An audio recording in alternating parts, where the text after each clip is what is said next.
I think I'm live. Welcome back to Tailosive Tech live on YouTube today, ladies and gentlemen. I don't know why I say on YouTube. This is where I stream every time. But I actually wanted to dive into the A15 chip a little bit today because this gets a tad technical. So I didn't feel like making a whole video on it. There will still be an edited video that will drop later today. YouTube members already know what it's about. I'll let everyone else linger in suspicion, but it'll post a couple hours probably after this live stream.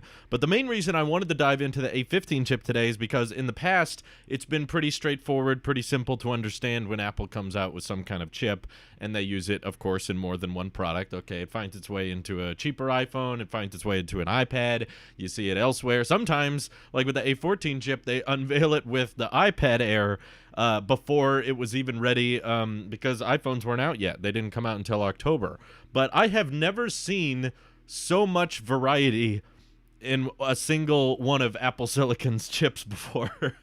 Like, there is so many different options to choose from and so much variety, which is what the stream title is all about, when it comes to the A15, because they are not just using it in the iPad mini and also the iPhone 13s. They're also giving, for the first time, I don't think I've ever seen Apple do this before. It's kind of bizarre. But they're giving different tiers of the A15 chip to the 13 Pro and Pro Max from the regular 13s, and then a whole separate type of A15 for the iPad mini. So basically, no aspect of this chip is being reused or recycled for the other. Basically, every single chip is different for all of these different product categories, which is fascinating. Because I just haven't seen Apple do this before. But basically, we've got some early Geekbench scores. Obviously, like, I understand people should not use Geekbench scores as an indicator of is the product usable or not. But when it comes to having some type of objective measurement tool to seeing the speeds of CPU and GPU, having an app like Geekbench is somewhat useful to say, okay, how much better are these cores exactly? I don't want these ads. Let me get rid of them. So basically, people are already, whoever has access to the iPhone 13s, wait, it says 14 already. How's that possible? Whoever has access to them currently has begun downloading Geekbench, and they're showing up on the Geekbench results page. And they're noticing quite a massive graphics difference, at least with the 13 Pro versus 12 Pro, because this is a 5-core GPU on the Pro and Pro Max, but only a 4-core GPU on the 13 and 13 mini. And the other difference is the Pros, at least according to Xcode so far, the Pro and Pro Max get 6 gigs of RAM, and the 13 and 13 mini get 4 gigs of RAM, which is, spoiler, same as last year. 12's got 4 gigs, 12 Pros got 6 gigs. I don't think it makes a noticeable difference with iOS. It maintains RAM usage pretty well in my experience. But we are noticing a 15% higher single-core score, or sorry, metal score, than the iPhone 12 when it comes to graphics overall. But when it comes to single core and multi-core, we're seeing a 10% increase in single core over the A14 chip last year, and an 18% increase in multi-core. So not nothing. I mean, I don't think people were tapping out the A14 chip and maxing out its full potential, but as you know, as your battery gets older, Apple likes to slow down the CPU a bit, so it's never going to be too bad of an idea to have some overhead to work with. But overall, this is pretty decent improvement. I'm curious as to why Apple didn't want to bring this up on stage. All they wanted to say about the A15 chip is that it's much faster than the competition, which I found funny. It was like, oh, it's faster than, like, especially on the compare page. Oh, sorry. I didn't have the Streamlabs animation thing ready, so I might have missed this one. But Rockford Media super chatted. He says, what do you think happened with Apple Watch Series 7? I think that the leaks were true and there was just an issue. What's your thought? I don't buy it. I think that people are kind of trying to explain their way out of being flat out wrong. And I think people can't fathom it how incredibly wrong the leaks were. So they're trying to make up some excuse. Like, I don't think Apple makes those types of decisions that last minute. Like, they filmed the event with the Series 7. They had to have these renders. They had to make not just the watch itself, but 3D models of the watch for the unveiling, for the website. All of that stuff with the improved crystal glass and the display going over the edge, all of that stuff you have to order from suppliers, and you have to price check things months and months in advance. So I don't think it was a last-minute change.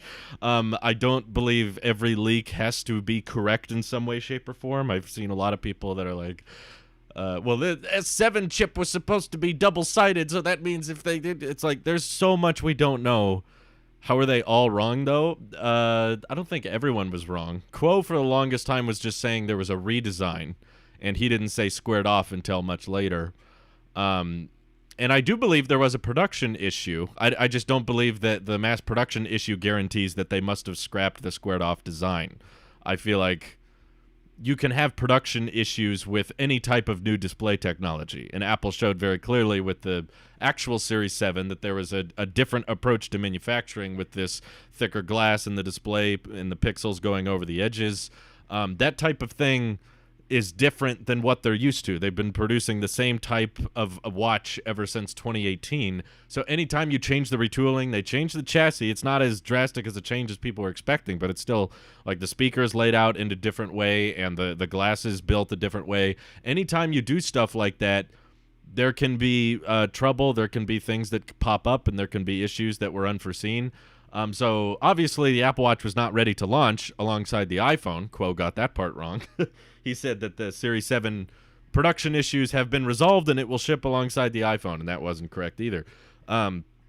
There's a lot of things that have been wrong, and I think that it's because a lot of leakers agree with each other or hear one thing from someone and decide to run with that, and they feel like they will lose relevance if they don't have leaks and if they're not putting out reports or putting out ideas. So they either take whatever leaks they can. It doesn't matter how gullible they are or how accurate the leaks are. They will just run with them and assume that they're real. And basically, that's kind of my whole issue with the leak community, is that there's not enough skepticism. People are too quick to believe anything. And I kind of feel the exact same way with everyone saying, like, well, actually, it was going to be squared off, but then at the last second, they changed it. I was like, I don't think they do that. I think there's a lot of time for them to decide on what the design's going to be. They had to go out in the ocean and go out on bike trails and film the Series 7 in its current design and all of that stuff. I don't think it was a last-minute thing. The Series 7 production issues were solved. No, not exactly solved if they don't launch alongside the iPhone, which is what Quo was saying. No, I don't think it was. There was all kinds of jump cuts between the event. High Desert Garden, appreciate the super chat. Let's see if that animation shows up here. Still happy with the Apple Watch Series 6. I'm glad you are, James. You should be. The new iPhone metal scores are so good, the aluminum comes pre-scratched. Dang. That good, huh? Pre-scratched aluminum. If Apple had to change the watch band because of the squared-off design, which they didn't, would they have to make it work for the Apple Watch SE? Oh, there it goes. Okay, it's very delayed, but it did show up. Thank you, High Garden. He says, iPhone 13 Pro, is the notch smaller? Any hardware change with the camera? 120 hertz display. Did you miss the event? Are you just turning into this now? Yes. Yes, the notch is 20% smaller, but it's a tad taller. Thank you for the super chat, Rockford. There are hardware changes with the camera. They've brought wider apertures to the wide and ultra-wide lenses, and the telephoto lens is now a 3x optical zoom from the standard lens, so it's a 6x optical zoom in total. And yes, 120 hertz is on the 13 Pro and Pro Max. How do you not know this? How do you just... Am I the first person telling you this? My goodness. Okay, Rockford. Oh, thank you, Isaac. I'll catch up here in a sec. Mark and John said it, and even the CAD leak. Do you think someone is maybe faking leaks to troll leakers? It could be that.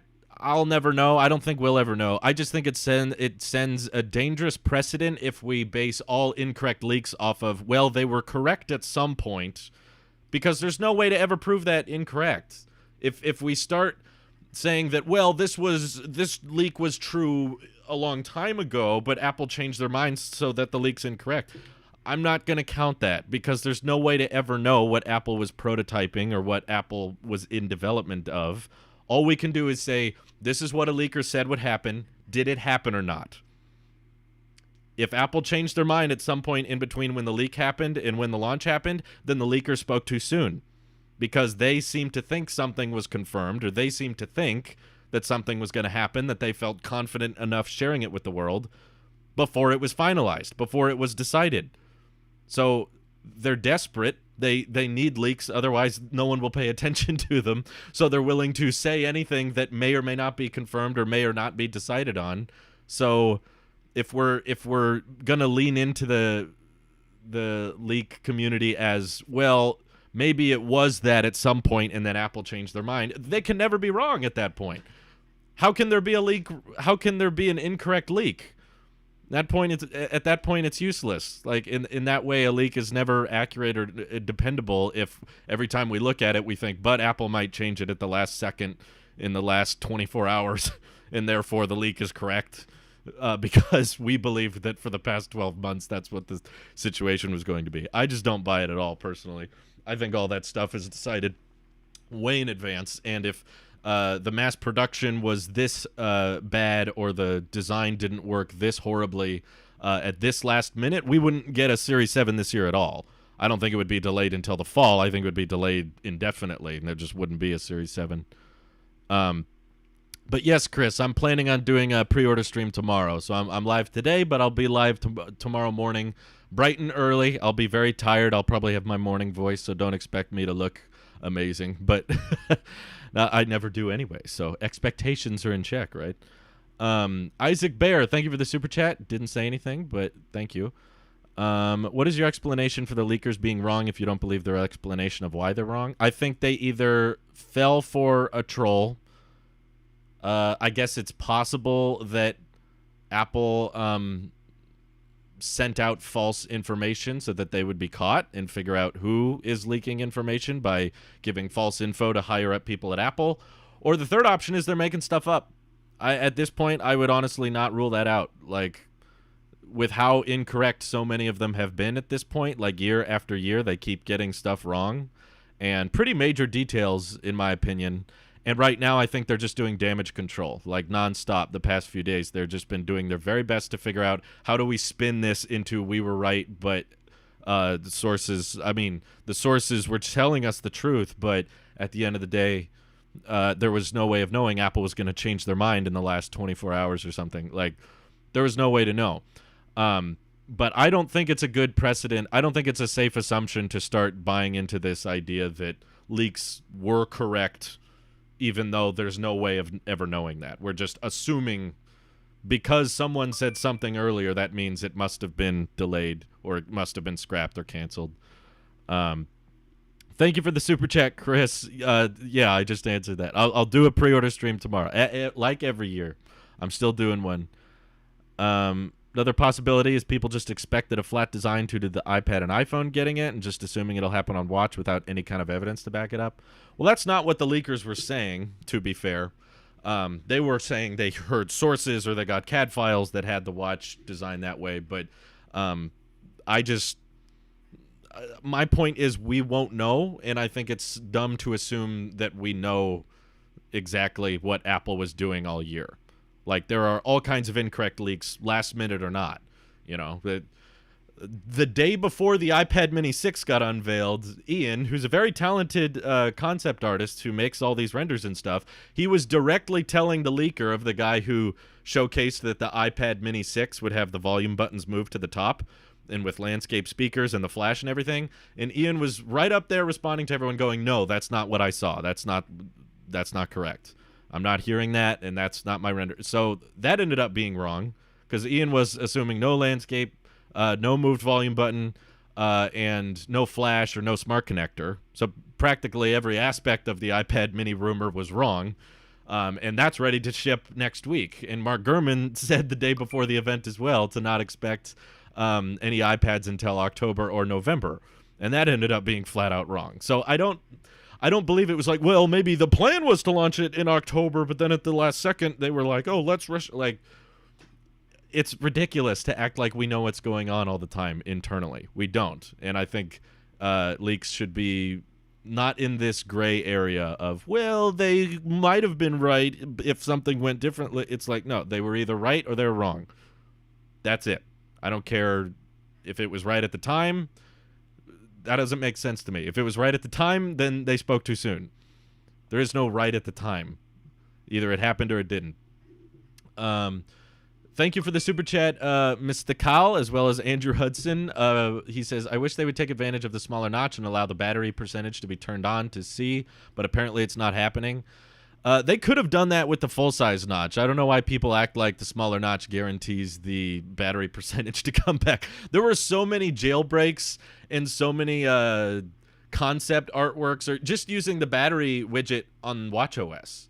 Like, there's so many ways they could have brought back the battery percentage, even with the full-size notch, and they still chose not to do it. It's a software decision. It's not a hardware decision. I don't know why so many people are convinced. I don't know why so many people are sold on the idea that if the notch gets smaller, their battery percentage is going to come back. For one, I don't think it's that big a deal. Like, I live without it very comfortably, and simultaneously, oh, come on, Sterling. You can do this. You can do this. Don't make me clean it. Are they going to make me clean it? Oh, come on. I don't want to have to clean it. Okay. Here it comes. One sec. Let it bounce back for a second. Yeah, all these alternative universes. Let's see. I'll let the stream stabilize. It lagged for a second there. But basically, yeah, like, if I want to check the battery percentage on my phone, I just go to Control Center. I don't need it to be there 24/7. Even if Apple got rid of the notch entirely and it was completely gone, that means my carrier name is going to come back. So if not having battery percentage means not having the mobile carrier, then I'll keep the notch. I don't need it gone that bad. I think people in the tech community over-exaggerate that. I think they make it out to be a bigger deal than it really is. But thank you for the super chat. Andrew says, love your content. Were the leaks this year particularly bad? Yeah. I mean, they were particularly wrong, quite a bit of them, from lots of different people. But I don't think that's necessarily because Apple pulled a fast one on them. I think that either Apple fed everybody false leaks or leakers are making stuff up to stay relevant, which it's not beyond them. I wouldn't say like, oh, they wouldn't do that. It's like, I think they would. They have a lot of their livelihoods tied up in these things, so they are gonna say what they need to say to get clicks. Don't underestimate what people are willing to do for money. Ben Rayner super chatted says, this is why we shouldn't believe or pay attention to that iPhone 14 leak for the next year, right? Yeah, well, I tried to do a whole video on that before most of the FPT leaks ended up being wrong at the Apple event. But yeah, people are going to believe what they want to believe. You know, I can't control that, but I do think that we should look at track records, and even if Apple scrapped the squared off Series 7 at the last second, I don't think they did, by the way, but even if they did, we should totally consider that a possibility with everything that's ever been leaked that far in advance, especially the iPhone 14 because of how far away that is.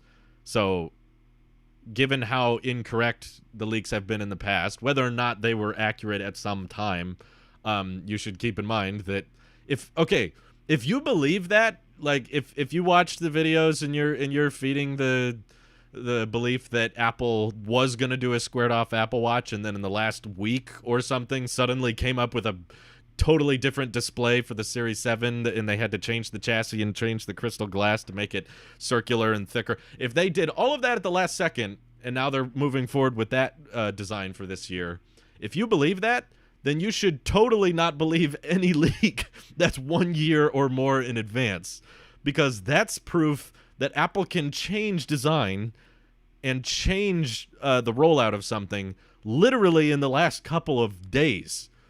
So why would you assume that a design is final 365 days in advance if you guys don't personally believe it can be final within 30 days? Like, that makes no sense to me. I don't, like, if you guys believe that, you should not be assuming any leak is accurate that far in advance. It makes no sense to me. It's funny.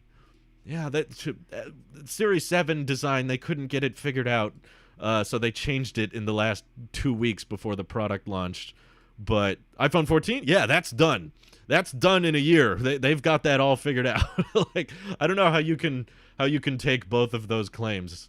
Yes, Apple's finalized the design, but actually the 7 wasn't finalized in time. So I don't get it. iPad mini leaks were correct. The ones that came out the day before the announcement were correct, but before that, no. Those ones were way off pretty much, other than, thank you, Howie. Those ones were pretty much way off, other than the fact that it was an iPad mini. The squared edge Apple Watch was real, but Apple had production issue with it. We'll never know. People who claim they know are assuming a lot, I think, and relying a lot on speculation. Okay, Drew Young. Oh, no, sorry. Rockford Media super chatted, says, John used you in a video, copyright him. What? That's not how that works. He said he saw it on a table, Apple Watch Series 7. John was also right about 5G USB-C screen and basic screen case design. Well, the case design is just the iPad Air. I could have guessed that. USB-C was not exclusive from him. He was not the one who called that. He was basically incorrect about volume placement, smart connector, and I would say the Apple Pencil too. He was saying that they would make a small one, which that was flat out incorrect as well.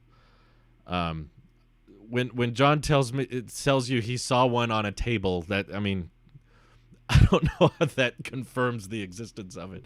There could have been a prototype a year ago, but if he said that must be the Series 7, he obviously spoke too soon because it was incorrect. How do you know you wouldn't make that exact same mistake with the iPhone 14? He could see some very early prototype that's obviously not final and say, okay, I know what it looks like. This is what it looks like. And then, personally, I don't believe Apple changes things at the last second like that. I think that this was the confirmed official design for the Series 7 months in advance, and the different design with the display peeling over the edges and the redesigned glass and all that ended up being more complicated than they thought for mass production, and that's why it's delayed. I don't think a production delay instantly means they had to scrap some design. So, yeah, I don't buy it myself, but I mean, are you guys gaining much by believing this stuff? That's my real question. We can argue all day whether or not we believe these claims or believe the leaks, but all you're doing is kind of setting yourself up for disappointment by falling into all this. Like, anytime you guys believe that, oh, this must have been changed at the last second, or, oh, this is the design, it's rumored, it's real, but also it might not be real at the last, like, is this helping? My channel for the past few years has been doing my best to kind of get expectations in check. You know, simultaneously last year, I remember doing a video explaining why the iPhone 12 is not going to have 120 hertz, and everyone telling me that yes, it will, yes, it will. Prosser just told me it will. He made a video saying yes. The front page tech said there's still hope for 120 hertz, and then it didn't happen. So I'm like, are believing in all this helping you guys? Like, believing in something that doesn't end up happening very consistently and end up being wrong over and over? Like, I don't see what you're getting out of this personally. But yeah, I'm just trying to keep expectations in check, essentially. Don't keep falling for this. It's not to your benefit.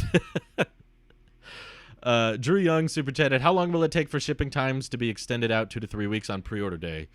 That's hard. It changes every year. It's hard to know. I'm guessing that they've got a pretty massive supply of iPhone 13s ready, so I bet it'll be several hours. I don't think they're going to be as parts constrained as the iPhone 12 was. Like, they've been mass producing these things for a while, and they're all, this time, all 4 iPhones are launching on the same day. That hasn't happened, I think, ever.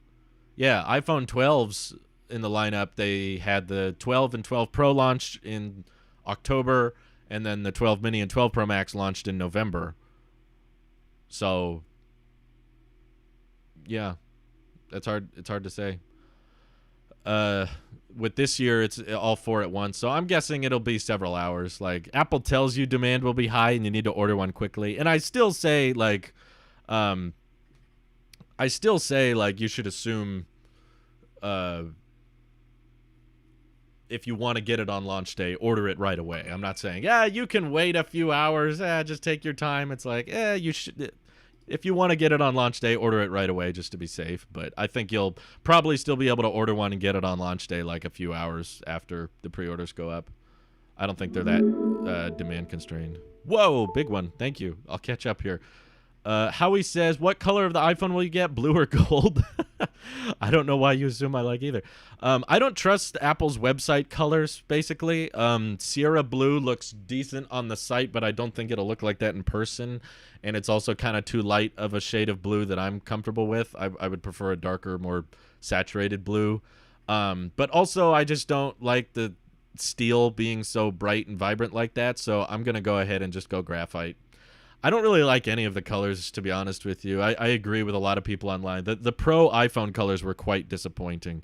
We kept hearing about this matte black option or the bronze color option. Once again, everyone was wrong. Do you think that Apple was planning a matte black and bronze option, and then they changed their mind at the last minute to launch that? Like, I don't,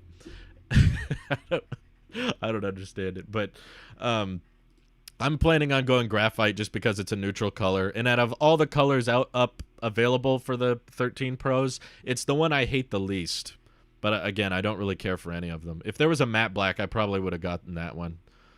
Assuming you are going to review the Series 7, what are the odds you'll end up keeping it? It's pretty half and half right now. It's going to depend for me on how much I can sell my Series 6 for. Because I don't need 2 watches. So if I can put a decent dent into the payment of my next watch, that would make me more likely to upgrade. So it's pretty half and half.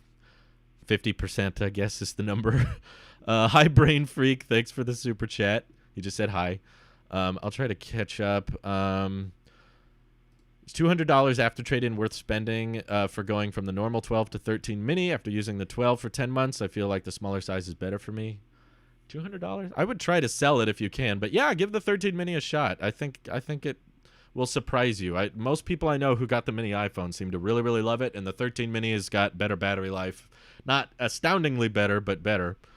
Michael Austin super chatted says, what color iPhone 13 Pro Max / leather case combo is best? It's so subjective. I don't know. Probably like the brown leather with the silver iPhone. I don't know. That's a hard one.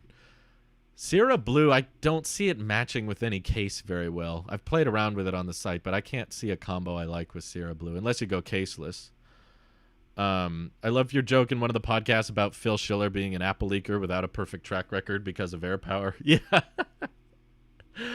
I forgot about that, yeah. Phil Schiller, we got to dock his Apple track score.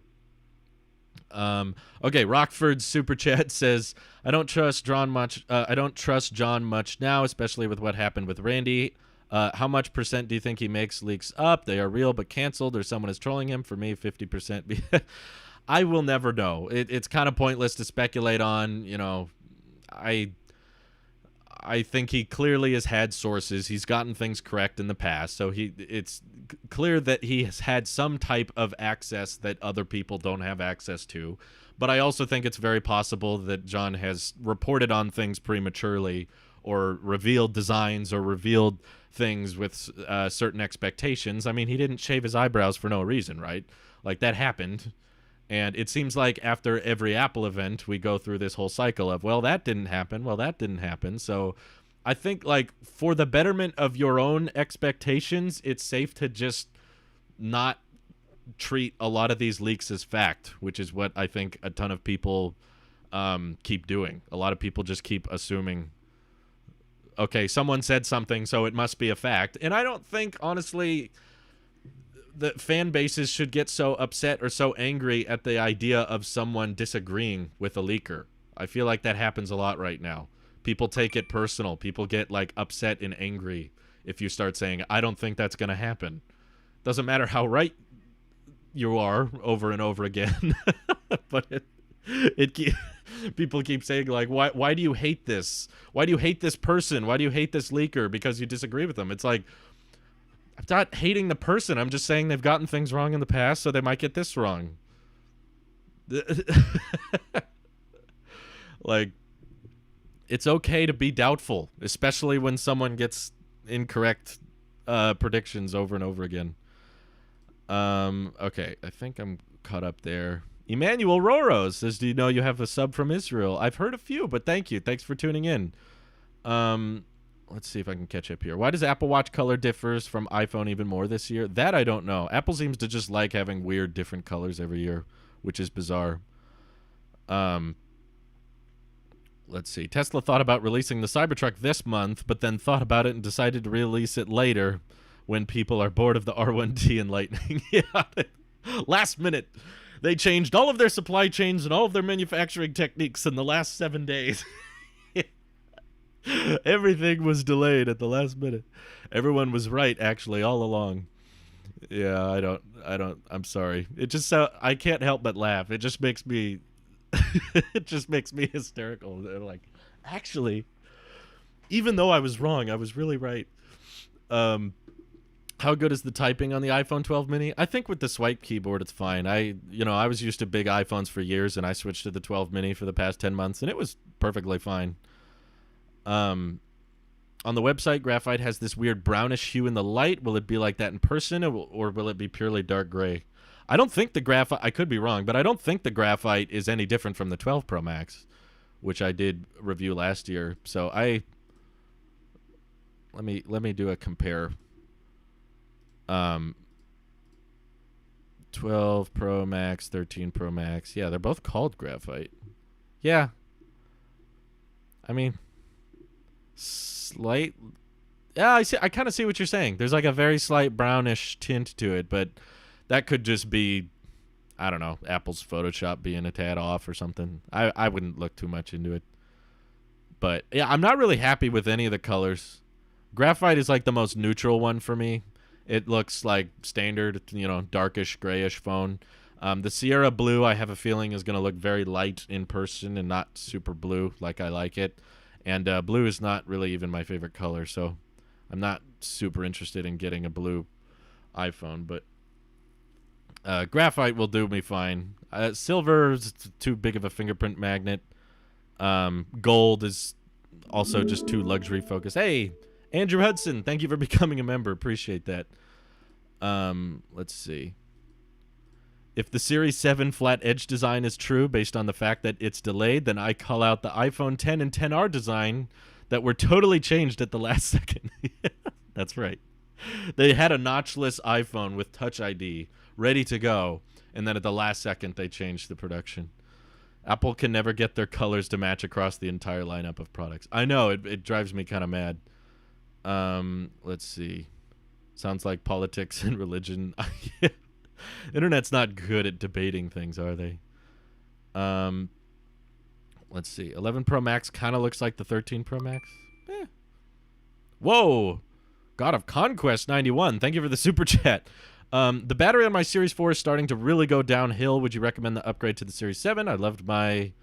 Did you mean 4? Series 7 so far? I'm so hesitant to upgrade. Yeah, if your battery is really going downhill, if any of the features, I mean, if you just need a new battery, the SE is always there. I mean, it's going to work practically the same as your 4. You just lose the ECG, but how often are you planning on using that? If you use it a lot, I guess probably opt for a 7, or consider that Series 6 is probably going to be available in the certified refurbished page for a while, so you can get a discounted watch that'll look and work exactly like your watch does, except you'll gain always on display, blood oxygen checking, and better battery, of course. So if you're debating the 7, it really just comes down to the design. If you like the new design, that's the call. I've actually fallen in love with it. I'm planning on doing a video on it later, but the spoiler alert for that video, I have really taken a liking to the actual Series 7 design. It was not at all what I expected. Of course, like most of you, I was anticipating the squared off design, but this looks so futuristic and modern. Like, I love me some good thin bezels, and I just think it looks fantastic. And honestly, the fact that they went forward with the idea of the edge display going over so you can like see pixels and text even from the side like this, like you can see how close to the edge the pixels get. You couldn't do this with the squared off edge design. So if anything, I'm more impressed with this. I know it doesn't fit with the rest of the ecosystem, but Michael from our Discord was bringing up a good point this morning, which is that the reason. Oh, I'm sorry, I missed Howie's super chat. I'll get to it for. I'll get to that in a second. Sorry. Basically, they brought the squared off edge design to the iPhone 12s mainly to accommodate for the ultra wideband antenna to be flat on the edge. And they brought the squared off edge design to the iPad for the Apple Pencil 2 and now the iPad mini so it can support the magnetic Apple Pencil. Bringing the squared off edge design to the watch doesn't serve much of a purpose. And if it is true that they were going to do the squared off edge design and it ended up being harder to produce and more complicated for them to manufacture, why bother? Like, I don't think that design was functionally going to add for much. You know, it feels like the narrative changed so much. You know, now everyone's like, I wanted to squared off edge design. I remember making the video about the case for a squared off Apple Watch, and everyone was arguing about why that would look ugly.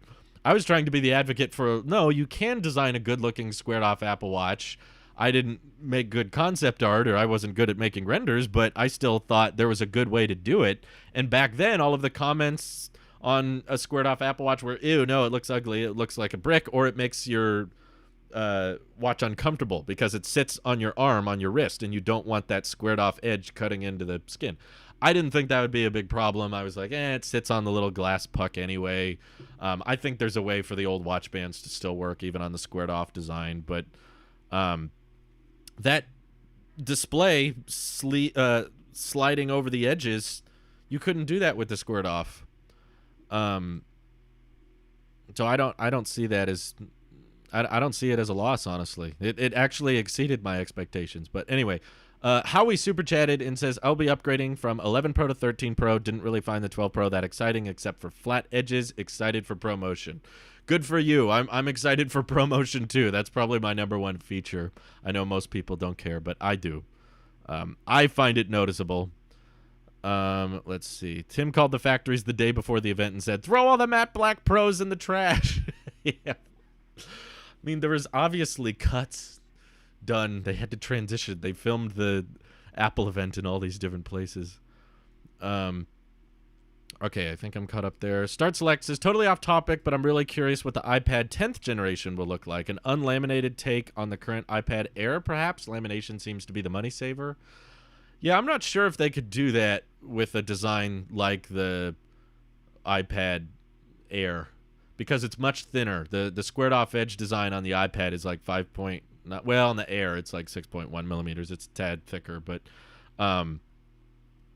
yeah, I'm not sure if you can make an iPad like that non-laminated, but I feel like if you made an iPad that looked like an Air that was $300, it would just sell way too well.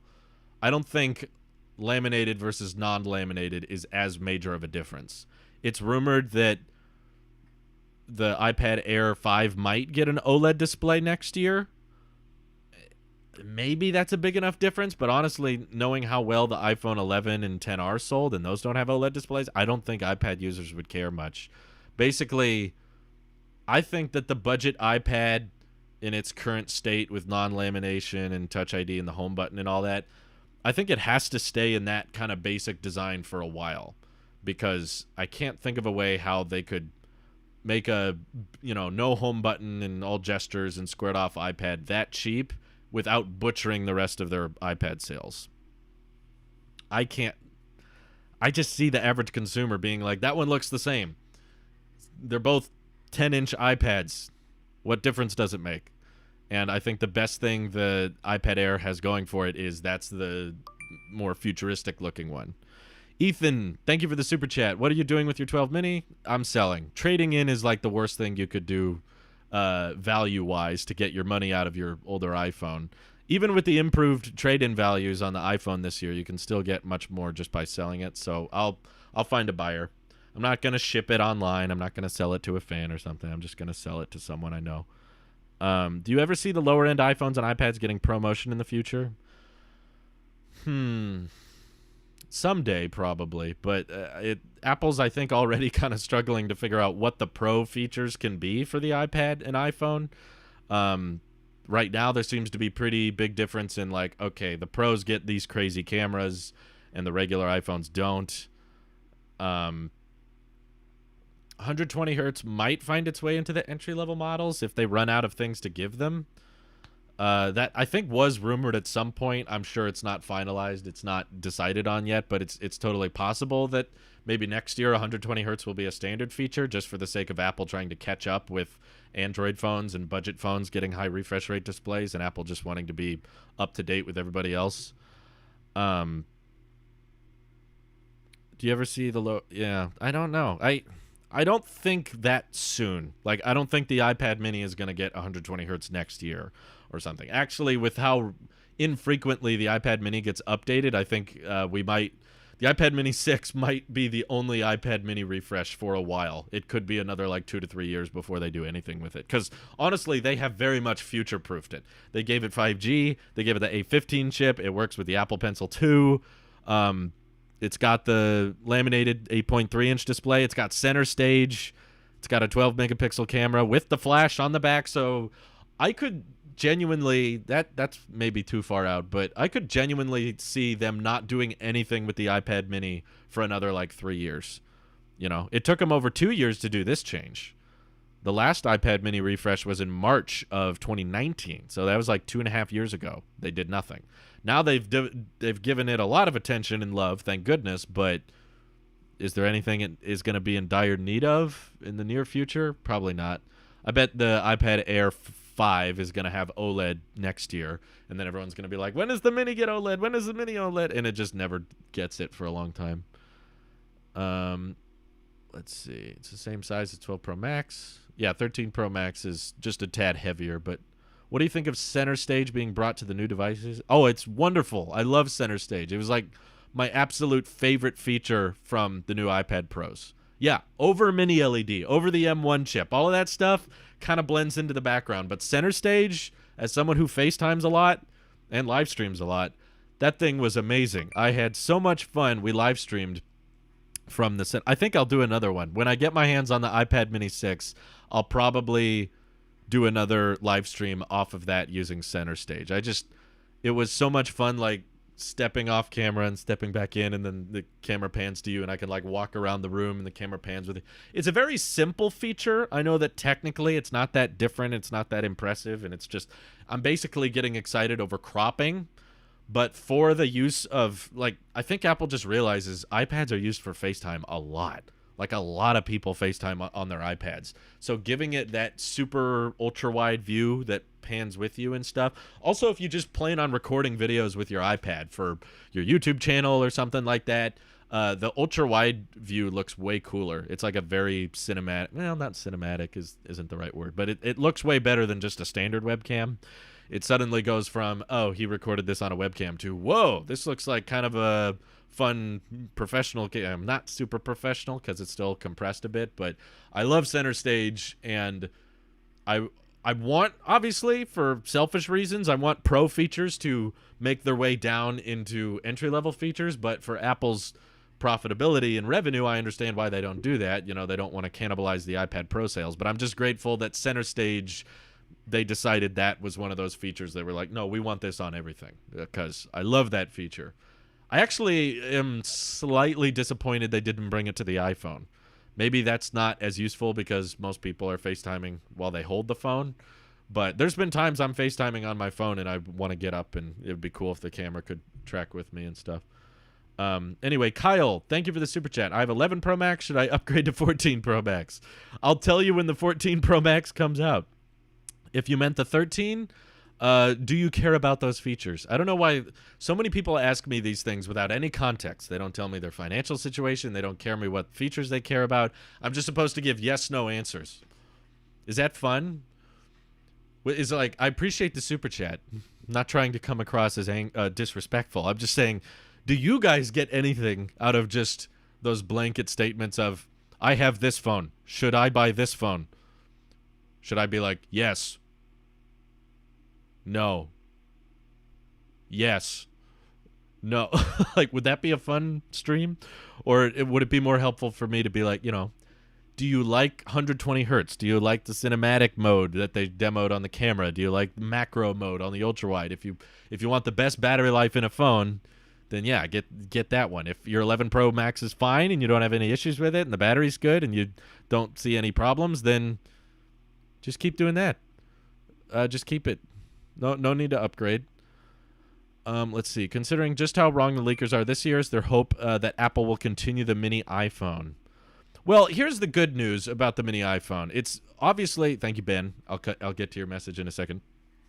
Obviously, we know something now about the iPhone 12 and 12 mini that we didn't know before. See, going into iPhone season, a lot of us were thinking that the 13s were going to be so similar, Apple would not keep around the iPhone 12 and 12 mini, and they would just get discontinued. But that didn't happen. Apple actually ended up keeping the iPhone 12 and 12 mini, and they discounted and kept the iPhone 11. They just got rid of the 10R. That was the 10R and the 12 Pro and 12 Pro Max. Those were the only iPhones that got discontinued a few days ago. So what we've now learned is that for non-Pro iPhones, Apple likes having some type of phone, typically an older one, somewhere within the $100 price margins, right? Starting at $400 with the SE, $500 with the 11, $600 with the 12 mini, $700 with the 12, and then again $700 with the 13 mini, $800 for the 13. So what it's shown is that Apple doesn't really plan on discontinuing those more entry-level flagships, basically non-Pro iPhones. They're comfortable keeping those around for years. So if this trend does continue, again, don't take it as a confirmation. I'm just saying if you look at how Apple's been handling the iPhone lineup so far, it goes with decent reason that the 12 mini is going to be kept around as it is now for the rest of 2022. The rest of 2021 and most of 2022. And then once the iPhone 14 series drops, we should see a price cut in the 13 and 13 mini. Then the 13 mini will be $600, and maybe the 12 mini will be $500, and they'll get rid of the iPhone 11 at that point.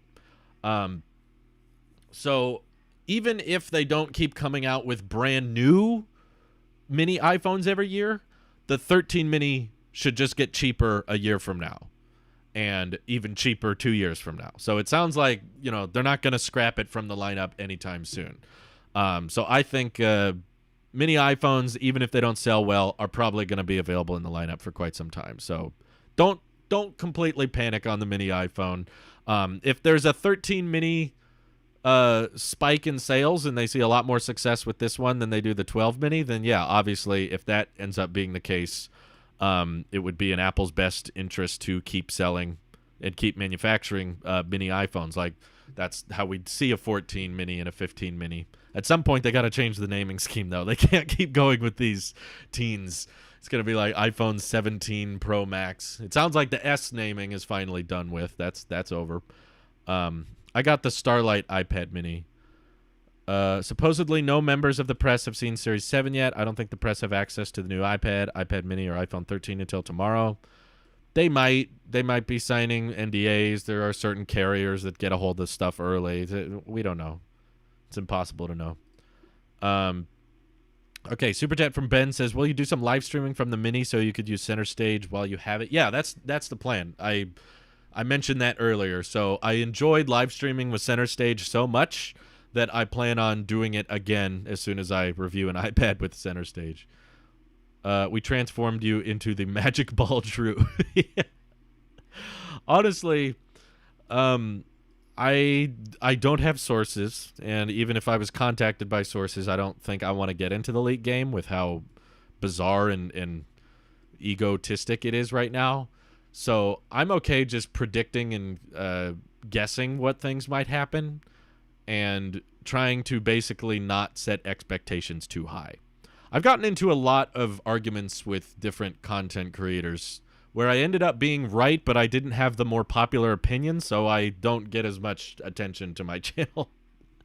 Basically, if you tell people stuff that is unlikely to happen, that's going to generate more clicks. Obviously, if I say, a very reliable source of mine said a foldable iPhone is launching next year. That's going to generate a lot more clicks than Apple probably won't make a foldable ever. Which one of those titles is going to attract more people's attention? So, yeah, it's like sometimes the truth, it doesn't sell very well. So being on the right side doesn't necessarily pay very well. That's okay. I don't need to be paid well. God of Conquest super chatted again. He says, I'm so tempted to get the Mini. I have a hand-me-down Mini 2, and I loved holding it in one hand. I already have an Air, though, so it may be repetitive. If you don't use a keyboard case with your Air, I would say try to sell it and offset that cost so you can get yourself a Mini, because I think it will be very comfortable. It'll have the same battery life. You'll gain the flash. You'll gain a faster GPU, a faster CPU with the A15 chip. Which is what this whole live stream was supposed to be about, by the way. So the iPad Mini 6 got a 5-core GPU, whereas the 13 and 13 Mini got a 4-core GPU, which I thought was kind of weird. And most people, when I said that, were like, well, Drew, the iPad Mini has a bigger display, so it needs more graphics for some reason. I don't get it. Split screen multitasking. I know, it's so graphic intensive. So they wanted to give the iPad Mini, a better GPU, but simultaneously they only gave this 4 gigs of RAM. Whereas the 13 Pro and Pro Max, they got 5-core GPUs and 6 gigs of RAM. This one got 4 gigs of RAM and 5-core GPUs, not to be confused with iPhone 13. And also, of course, slightly slower A15 chip when it comes to the CPU speed. It's powered by a 2.93 gigahertz processor compared to the 3.2 gigahertz in the iPhone 13. So basically, there is so many different freaking A15 chips to choose. They have so many different versions between all of these different iPads. Let's see. The fun is speculating and talking about what could happen, but once you start talking it as fact, it takes the fun out of it. Thank you, Ben. I think of it that way as well. I think what's far more interesting is when people like you guys, like when we do these live streams or when I talk with people in the Discord and the chat, what do we think is going to happen and why? I think is far more fun to engage with, because that's what I enjoy the most about this position, this job. It's not, I don't take a ton of pleasure in editing videos in Final Cut. I don't take a ton of pleasure in pointing a camera at myself and recording videos and setting up lights and stuff. You guys remember how asymmetrical and my tiles and my sound quality still kind of sucks, and I still have video problems with my cameras. And like, I'm not in this for the camera work. I'm not in this for necessarily even just the clicks. I love having a community of people where we get to exchange our ideas. And when we get to speculate on what happens, it's far more fun for us to be like, I think this will happen and why. And I think this, and you can disagree, and you can say, I think this will happen, and here's why. What I find less fun and less interesting is when people just go, this is what will happen. And I go, oh, okay. I don't agree. I don't think that'll happen. And then they go, well, you're wrong, because I'm telling you, this is what will happen. I know. Someone told me, so I know for sure this will happen. Like, that's far less interesting to me from like a creator to audience perspective. So like, I've had sources try to tell me stuff now. I'm like, okay, that's great. I don't want to hear it. I don't care. That's not fun. I'd rather have a conversation rather than just tell you what will happen, only for it to end up being wrong, and then me trying to explain as to why it's not wrong. I don't think that's fun. Yeah, they gotta ditch the real Series 7 to have the Return of the King moment. I don't know. I remember watching the unveiling for the Series 7, and Apple kind of emphasized and bragged about the curved edge design. Like this aspect, you would lose this with the squared off design. So I don't know exactly why they're bragging about it now. They were like, it's so curved and rounded. It looks so natural, and you know, it's so soft looking. And like, wouldn't you lose a lot of that marketing advantage of you're like, hey, look, it's so rounded, it's so curved. Like, they're bragging about it now. Like, see the pixels fall off the edge. This continuous design, subtle wraparound effect is created refracted by light at the edge of the display for a seamless integration with the case. Like, I don't think you would get this argument as well. By the way, I prefer this speaker grill design a lot more than the squared off renders. The squared off renders had these giant speaker grills on the top and bottom, and it looked ugly to me. So I prefer this look, to be honest with you. Even though it doesn't really match with the rest of my ecosystem, like, yeah, see this part. I don't understand how Apple could suddenly switch to this at the last second. This took a lot of suppliers in manufacturing retooling at the last minute. Yeah, at the very last minute. We changed everything. Didn't expect that. Whoops. But I dig it. I've fallen in love with it. Ben, you're not the only one.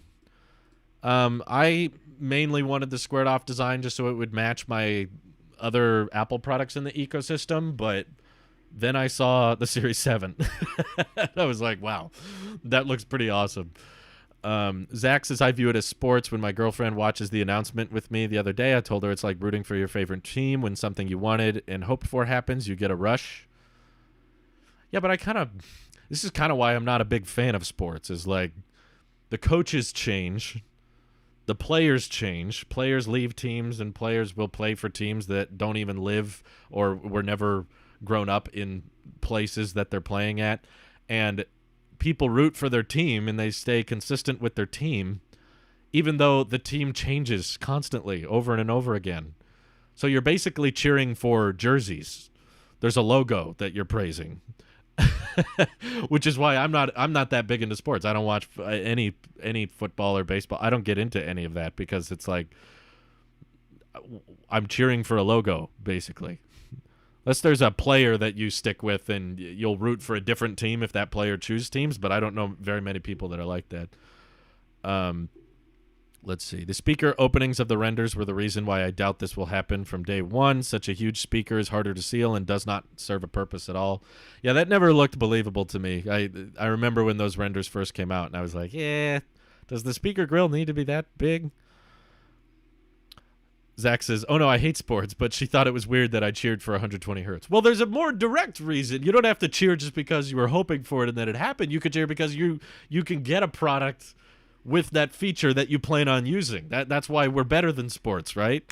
Is because in the tech community, there's not so much like a winning team and a losing team. There's just a competition to see which tech company can make the best hardware, which tech company can make the best software. And at the end of the day, the consumer is what wins. The consumer gets to say, yes, I have chosen the product that fits my needs best. I have chosen the hardware that serves my demographic best. If you're a big fan of gaming and having high-intensive graphics on your computer, then you get excited for a new graphics card to come out. If you're excited for thinner bezels on your watch, then you get excited when the Series 7 comes out and you go, holy crap, that looks way better. So we get to benefit from that. It's not just bragging rights. It doesn't have to turn into my team won. You know, I prefer this team and that team was correct. That won the match. It's like, no, who gets the product we wanted? So yeah, I cheered for 120 hertz as well. As much as I call myself an Apple sheep, I don't think we need to turn tech into sports. I'm kind of fine if it never turns into sports. Kyle, thank you for double super chats. He says, my 11 Pro Max works fine. I'm going to wait until 15 or 14. I'm not sure yet.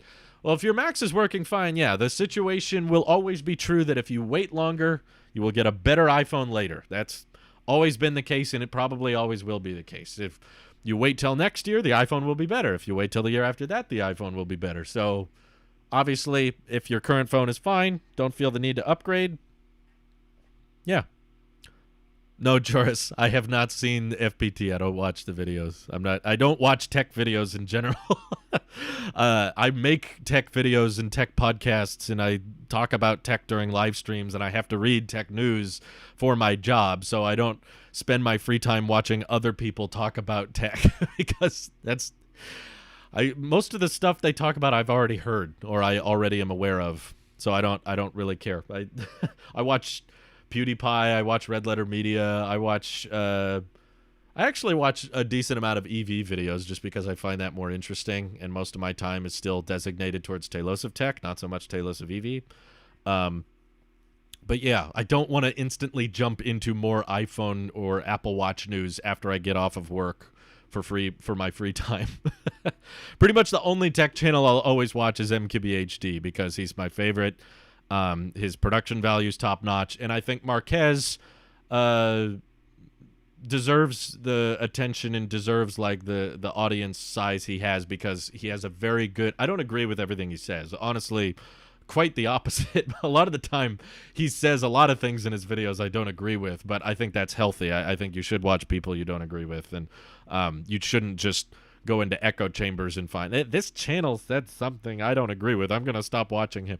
Like, you should let other ideas challenge you because that helps you understand your viewpoint better, and it helps you understand your people who don't believe in the same thing as you. It helps you understand their viewpoint better. But honestly, there's a lot of times I disagree with Marquez, but I respect him because he does a great job at simplifying and breaking down subjects into finding out what people will mostly care about. So I admire that because I'm not very good at that. You know, I can ramble. That's why I love live streaming so much, is because I can talk about all these subjects for months and months.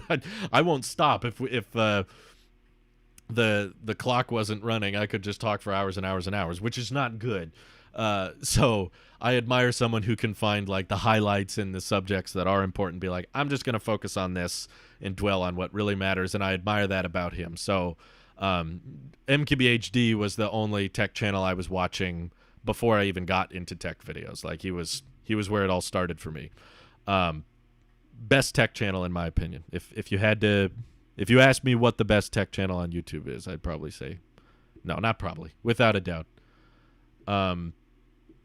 But no, I've not seen. I don't watch pretty much everybody else. Any tech channel, name it. I don't watch them.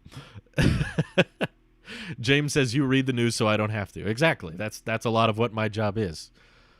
Let's see. I'm not comparing tech to sports in the sense of winning or losing, just basically in the sense of the excitement that can come from it. I want people to like what they get and they want. Okay, I get what you're saying, Zach.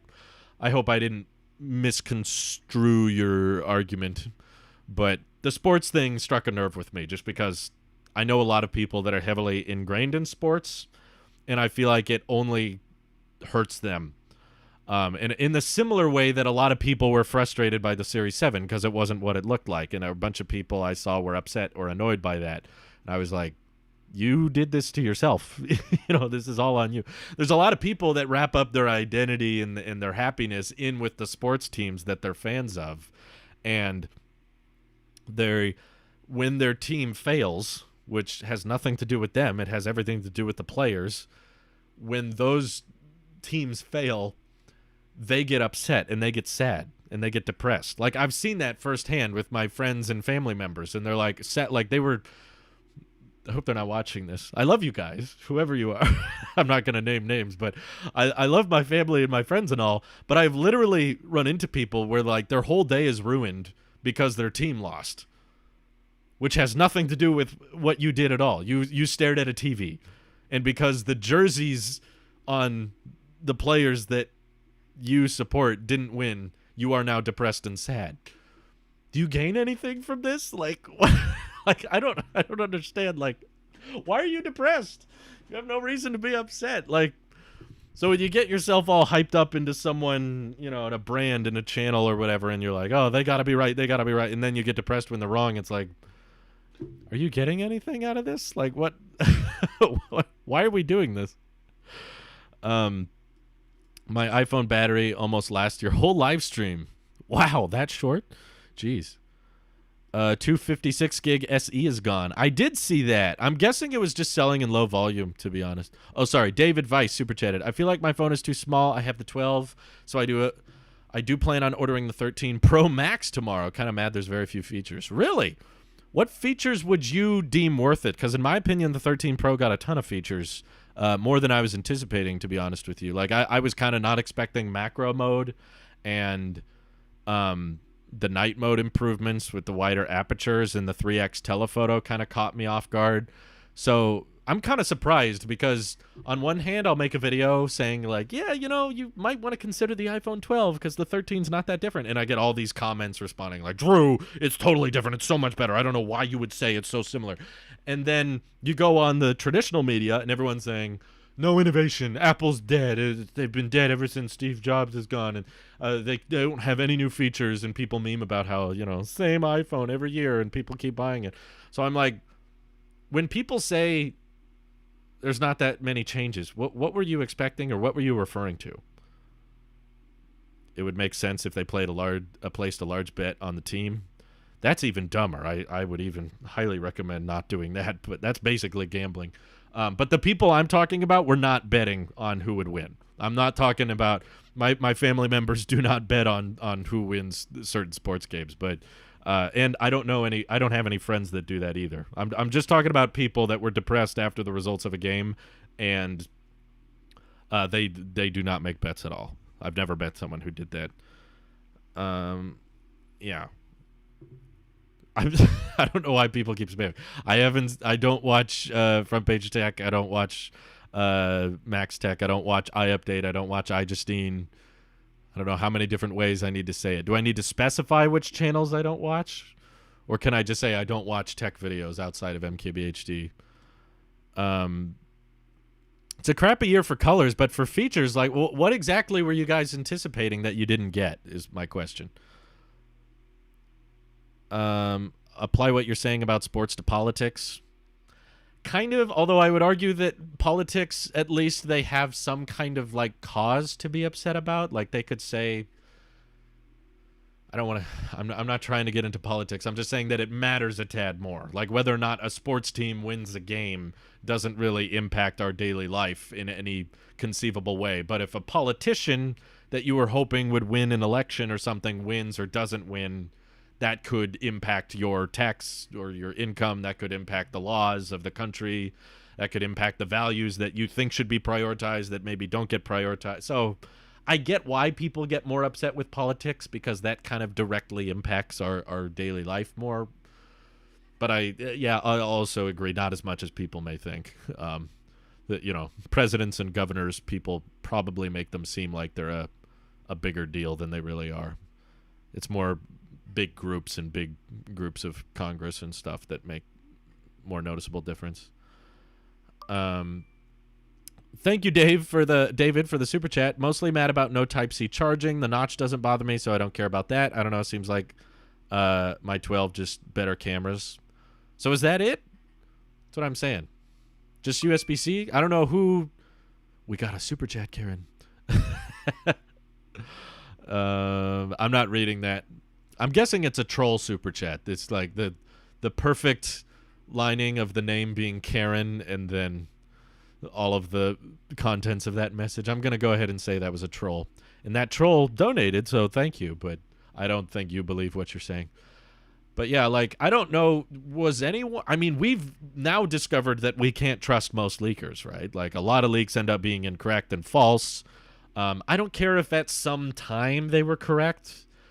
Like, I think that's what kind of annoys me is I'm hearing about everyone talking their way out of their incorrect leaks and all the damage control leakers are doing right now. Well, they were gonna do this, but I was like, it was still wrong. I can still apply that same logic to your future leaks. I could be like, okay, so that's what you say is going to happen, but also there's a potential chance of Apple scrapping it in the last 2 weeks and doing something completely different. If that's possible and has been the case in the past, why should we believe them now? But yeah, who was telling you USB-C? Was anyone expecting USB-C? I guess I know a lot of people wanted it, but were there actually people expecting that to happen? I like how this one guy, Isengard Tom, who has not written much in the chat during this stream at all. He's barely said anything. Earlier he was like, can we expect one more event this year? Yes, to answer your question. But he just drops in the chat with the most truth, with the most facts out of what everyone in this whole live stream has ever said. And he just casually drops the, most leaks are clickbait. It's true. I could honestly argue all leaks are clickbait. That's the new fun. What did they get right or wrong? As long as you know nothing is fact till Tim takes the stage to announce. Yeah, I think that's fair. It's fine to it's fine to take in and accept certain leaks and rumors, even from unreliable sources, as long as we don't treat them as fact.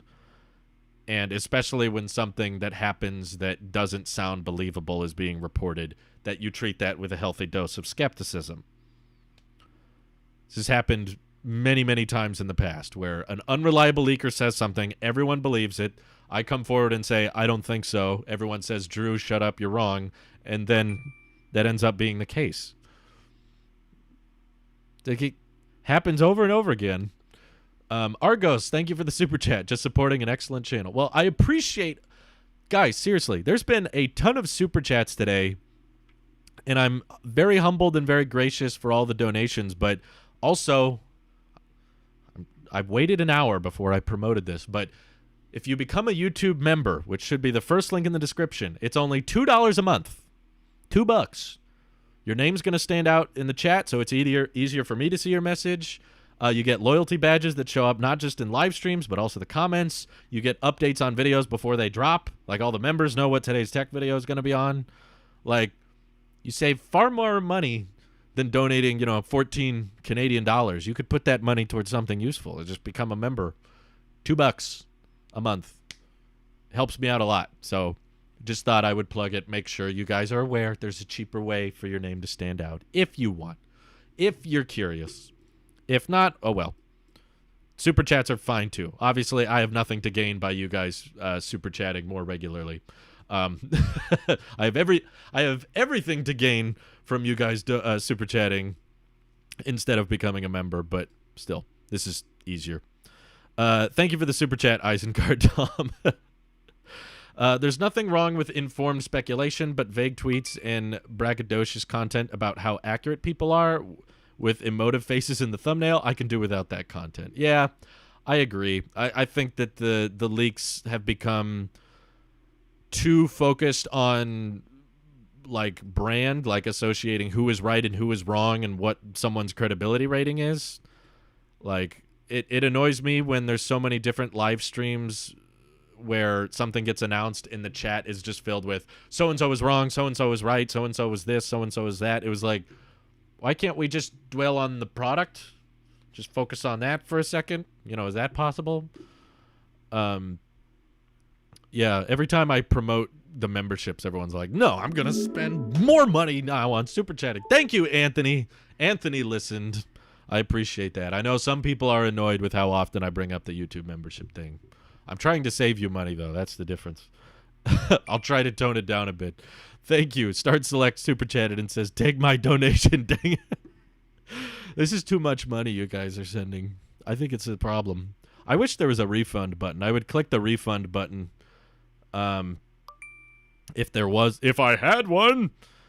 David super chatted says, well, like all of my other products have Type-C. No one said it would be, but it would be nice. Yeah, I'm the same way. I was totally on board with the idea of the iPhone gaining USB-C. That would make things much, much easier for me, but I did not hear like any single freaking rumor or leak, which isn't, those you can't even believe. None of them were supporting the idea of USB-C. Josh, simple name. I like it. I know how to pronounce that one, I think. He's going to be like, it's pronounced Josh. My God, you can't get it right. Thank you for becoming a YouTube member. And thank you for the super chat. Karen, do I know the YouTube channel Karen's in the Wild? No, but I have an idea of what it is. I don't know why people watch those.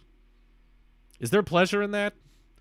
Like, as just an unreasonable person who's yelling and being cringy, do you enjoy watching those people? Like, I'm not trying to gotcha. I'm not trying to get you to stop watching them. I'm genuinely curious. There are certain cringe moments I appreciate, but that's not one of them. Someone just being crazy, like calling the police for no reason or screaming because they're crazy. Like, I don't find that type of cringe enjoyable. Andrew Hudson super chatted, says, keep telling the truth. Okay, I am an expert in my opinion, so I can tell you what my opinions are, but that's about as far as I can get. What are people asking? It would be interesting if they leaked wallpapers that will be in the next iOS. That would be a good call, because that's like pretty objectively wrong or correct. David Weiss has become a YouTube member as well. Thank you very much. Appreciate that. God of Conquest, once again, super chatting. Guys, this is iPhone money you guys could be spending right now. You could, with all the super chats you've sent, you could have bought like... What's going on? It's like a bird flying around outside. Jeez. Okay, he says, I wonder what the transition from A14 to A15 means for the next M-series chip. Guys, I forgot to tell you. A source contacted me about the M1X. This is confirmed, okay? This is real. This is actually going to happen. It's 100% real. It's confirmed. I have the source. He has a very reputable track record. He correctly predicted everything in the past. Thank you, Marius Sinding, for becoming a YouTube member. Appreciate that so much. But yes, the next M-series of chip... will be faster than the M1. Exclusive news drop. Tailosive Leaks is back in the game. All right? Apple track score going way up after this one. The next M-series chip will be faster. It will have higher performance than the M1. I know. It blew my mind too. I know you're trying to keep your expectations in check, but I can't help it. Everyone get hyped. This will change the M series forever, and I couldn't hold it back anymore. I was trying to not say anything during the whole stream, but I'm sorry. I couldn't help but let that little detail slip. Next M series of chip will be better than the last one. There you go. Exclusive news drop. I know. This is the biggest leak we've heard in a while. Tim says, I doubt that. My source said the next M chip will use 14 nanometer. You doubt it'll be faster? So the next M chip will be slower. Interesting. We have a contradictory leak. What could we possibly do with this? Which do you believe, guys? Slower or faster? M1X will have more cores. Impossible. How could it happen? Clark Hazard. I can't believe that. Biggest leak of the century. Shut up. No way. Start Select is like, is this sarcasm? I can't believe you couldn't pick up on that in the first second. Perry, how do I say this? DeCosmo says, I really like your channel. I've been watching you since 2016. You've done nothing but grow, and we've all been so proud of you. You're a pretty cool guy. That's very nice of you, Perry, but incorrect. There have been many months in which I have lost many subscribers, which I don't really mind. I kind of see that as weeding out the unfaithful. It's like, okay, if you're bored of my videos, I don't care. But now we're back to growing again, so thanks. I am the new super leaker, I know. Will the M1X have integrated graphics or a dedicated GPU? If integrated graphics, then that's weak, possibly weaker than the Radeon GPUs in older MacBook Pros. I cannot comment on whether it will be integrated or dedicated. It'll be integrated. But it will be better than the M1 chip. I know. Exclusive leak drop. Oh, right. James is correct. No. M1X will only be faster than the competition. That's right.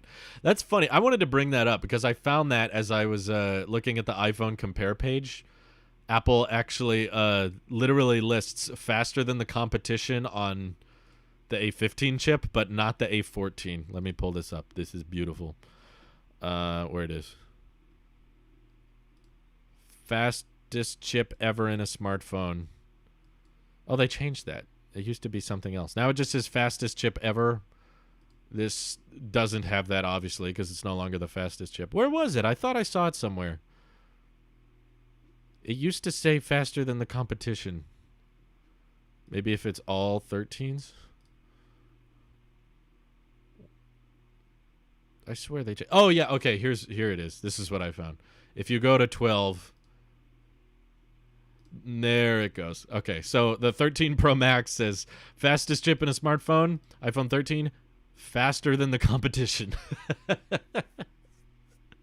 So is it only on the Pros that say the fastest? That would be interesting.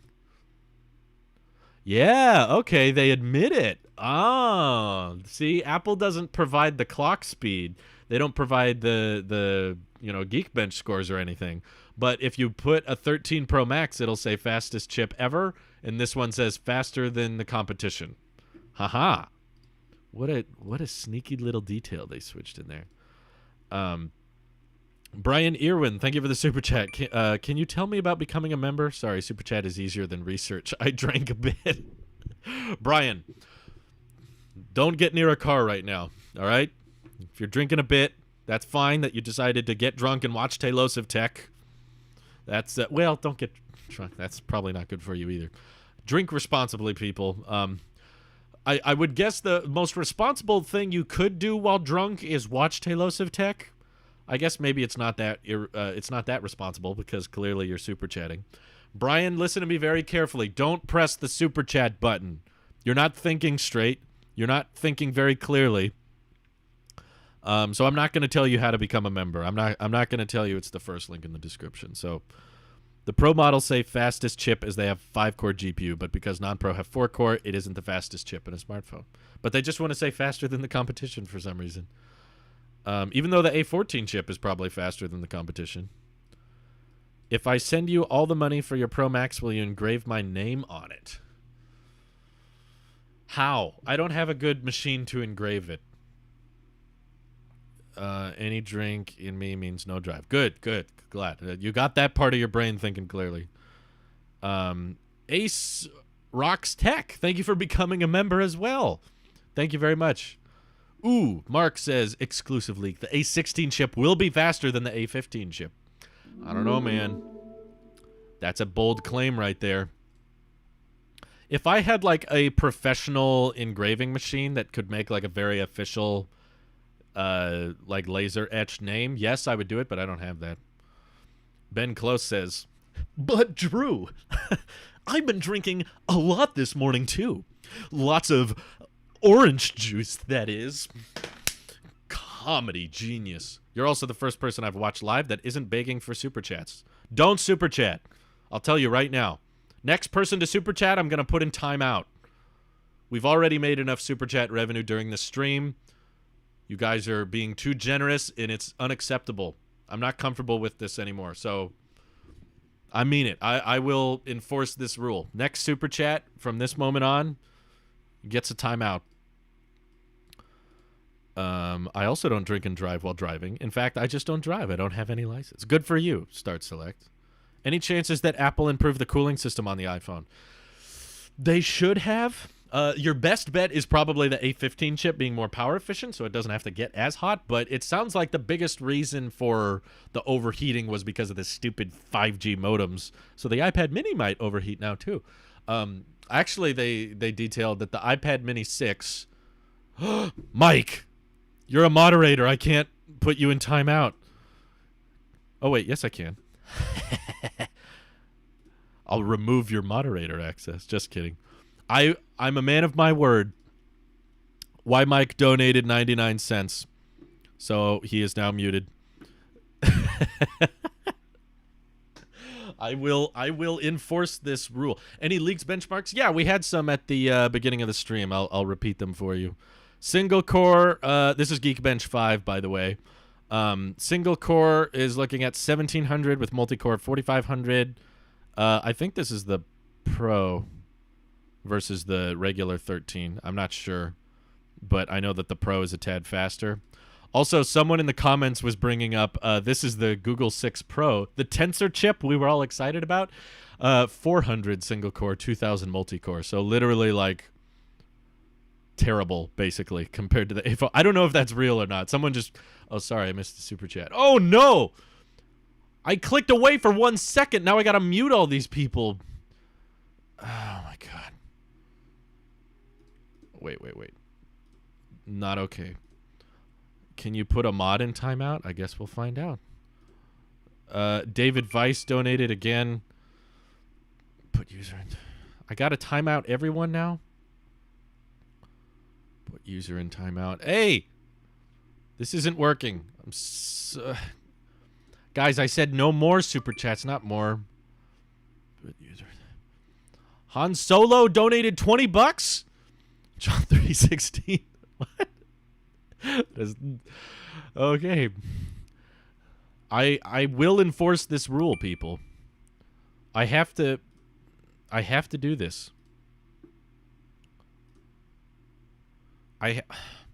Okay, basically it sounds like the Google Tensor chip might suck. I don't know if the Geekbench result is real, but a lot of people upvoted that.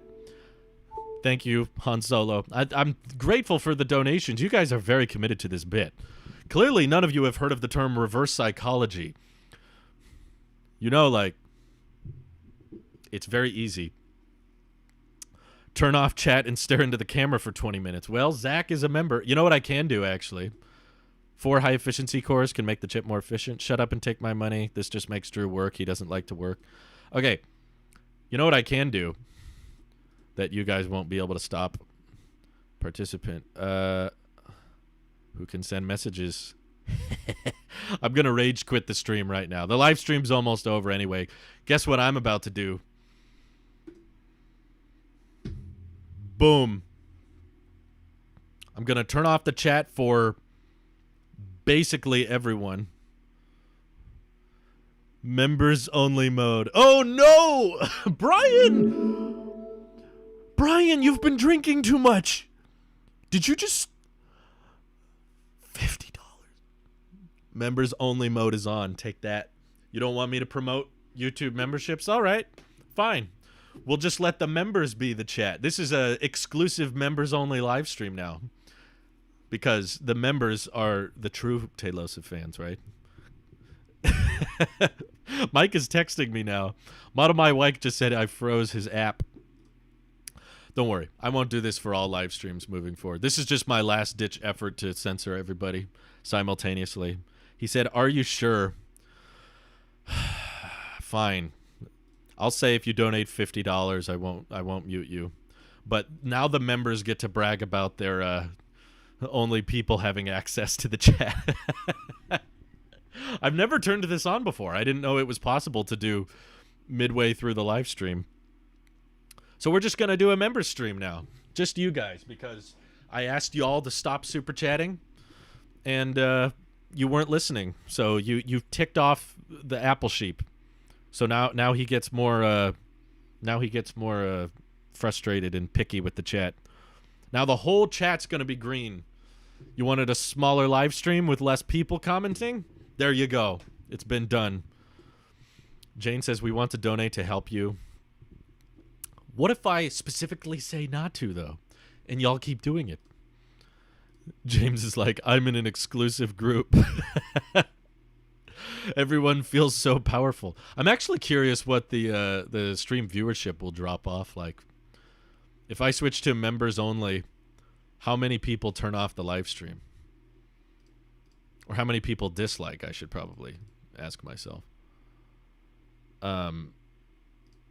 Yeah, this stream has very much gone off the rails. I was mainly just hoping to talk about the A15 chip at first. I was like, hey, we've got different RAM configurations. We got different GPU configurations. We got down-throttled CPUs and full-throttled CPUs on the A15 for some of these. Like, there's so much different A15 chip variety, and yet somehow that derailed into talk about the Apple Watch Series 7 being a squared-off design all year, and then at the last second being changed to something else.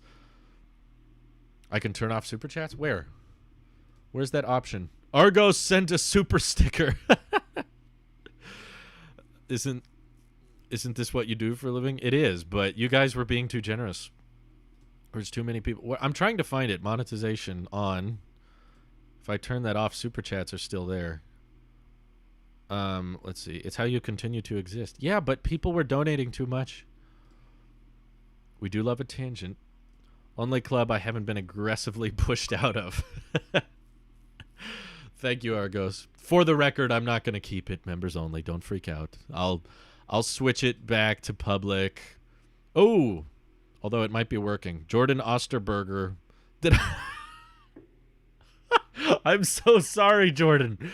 You just became a member and I mispronounced your name horribly. I'm sorry. Is it Osterberg?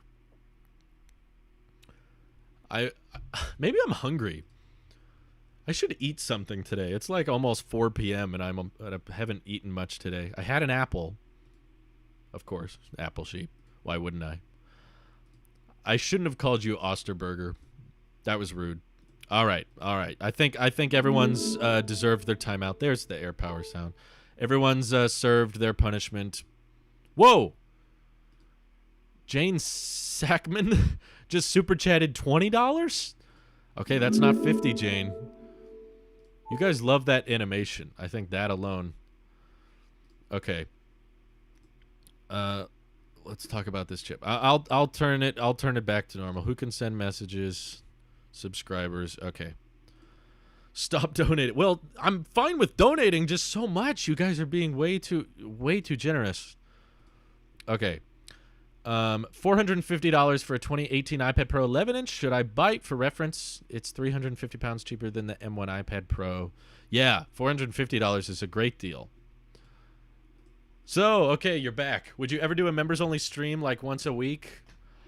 I know some channels that do that, and I don't think it's that fun. Like, I want people that... Because I know some people can't, like, in their country or in their financial situation for whatever reason, they can't even become a member. So I don't really plan on doing that, but I guess I wouldn't rule it out if the live streams got too popular and there was way too many people watching and there was no other way to control the chat. Like, slow mode can only do so much. I can do, like, extreme slow mode, but then, yeah, I don't know. Maybe I'd do it eventually. I think I'm okay with doing it as a last-ditch effort if the chat gets out of control. Like, it hasn't happened recently during live streams, but I've had times where I just get a ton of bots coming in all at once. Oh, Ryan Fraley became a YouTube member. Thank you very much. They probably signed up for it before the time I turned the chat back on. If you want to turn off YouTube memberships after 1 month, that's fine. I won't hate you for it. But thank you for becoming a member. Slow mode basically prevents people from spamming. Like, you can only send one message every so often. There it is. Thank you, Ryan. And Curb, I think that's Curbside, I think is how I pronounce your name. Thank you for becoming a YouTube member. Very generous of you. But yeah, if I get too many bots coming in all at once and there's too many alt accounts that I just can't ban, as a last ditch effort, I might just switch on members only mode, because that's a easy way to knock out all the bots from commenting. But yeah, thank you for becoming a new members, guys. What time will the pre-order live stream happen? I plan on going live 30 minutes before pre-orders begin, so 4:30. First link in the description to become a member. Okay, you haven't tried to pronounce my last name. Yeah, because it's hard. Okay, James Sander Cedarloff? Is that right? I don't know how else to pronounce it.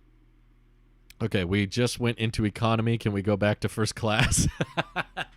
We need a first class live stream. You got it right in the second time. We met in 2019 at the 11 launch. Oh, wait, what? Jordan, were you there at the Apple store when I picked up the iPhone 11? Was that you? I do remember you. Let me see your picture. Oh, it won't let me blow it up. That's awesome if it's true. If true. Big if true, as they say. The Keith, not a member. I'm answering his question. See? Look how generous I am. I'm kidding.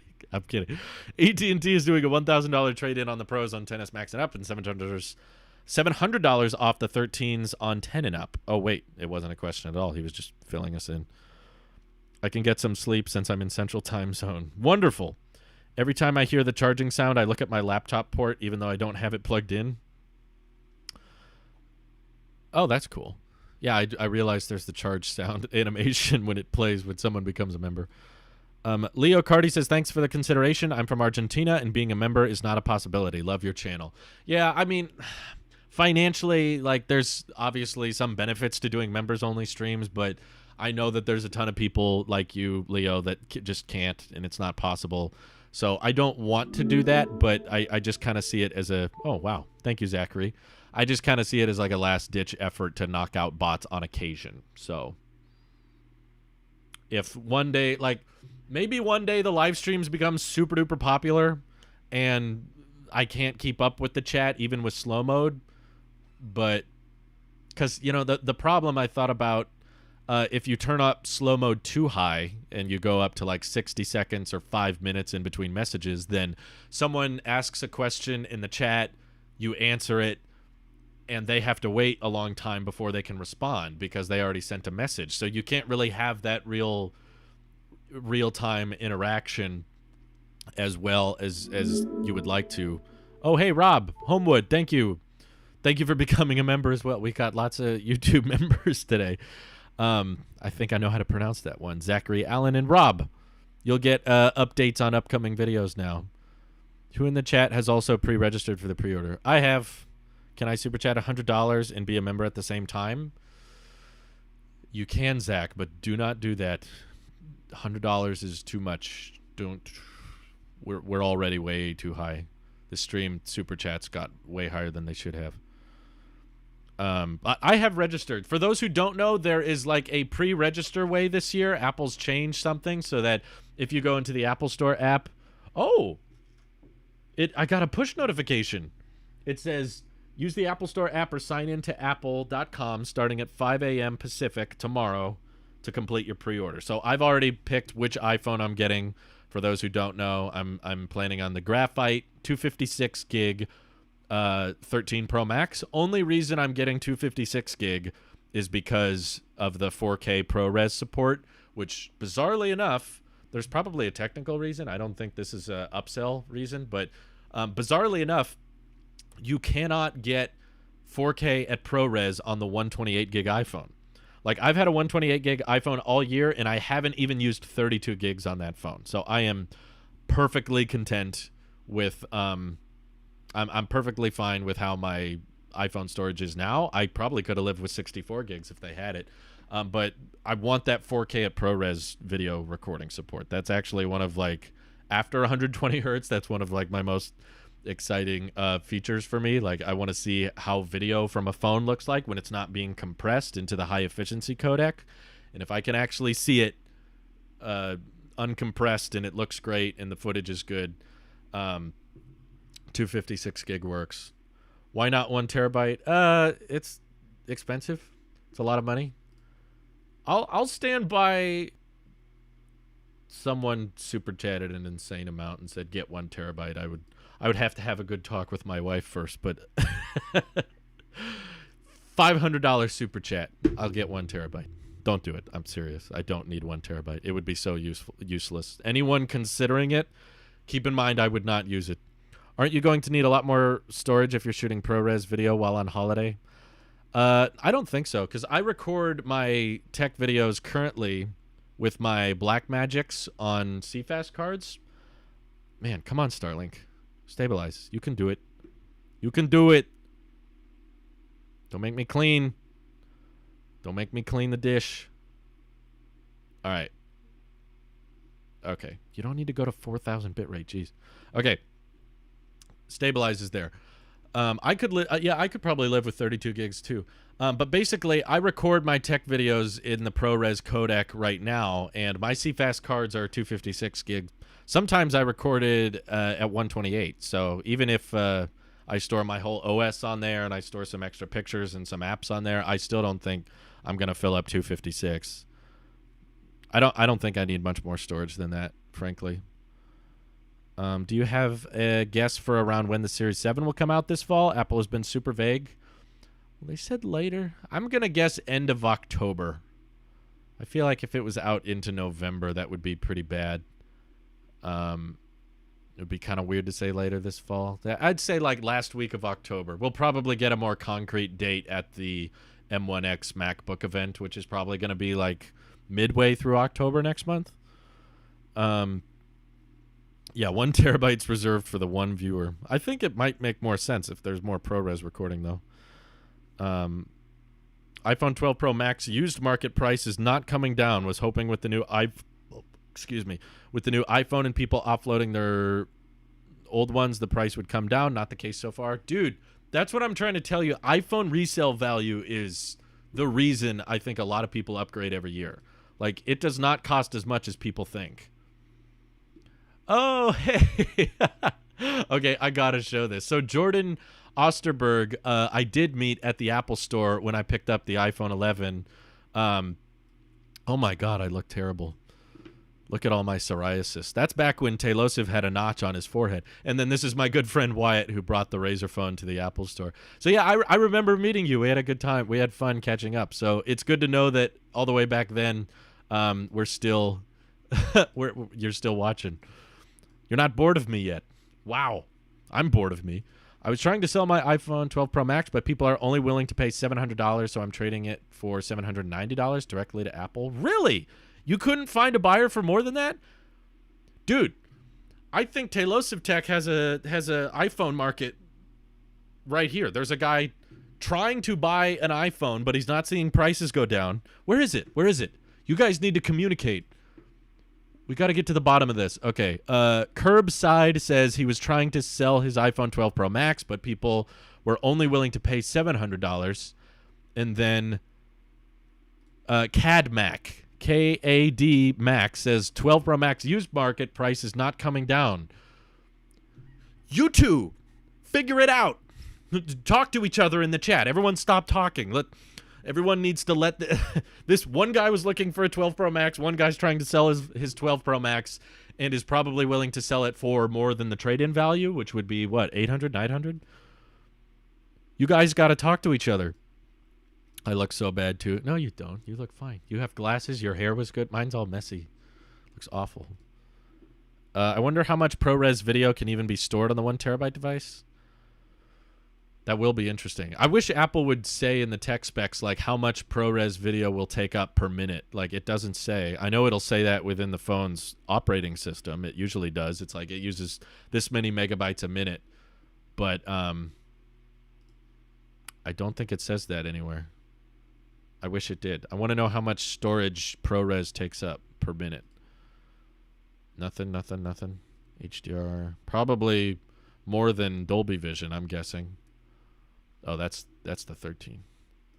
Quick take. There's no ProRes. Yeah, that feature's not ready yet either. We're gonna have to wait on that one. Dude, I'm so bummed that cinematic mode is limited to 1080 at 30. Like that sucks. That makes me mad. Let's see. No scratches, and I never opened the charging cable. Nice. Never opened the charging cable. I'll sell my 12 Pro Max Blue for $770. Hey, we got another sale. AJ is willing to sell his phone for under $800. There you go. Drew looks at live chat. Is this eBay? Do you think a jailbreak tweak will allow ProRes on the 128 gig 13 Pro Max? No. I could be wrong, but I have a feeling that the ProRes thing is not just a feature baked into iOS. It's something functionally that they need the extra GPU core for, and possibly even they might need the 6 gigs of RAM to do that.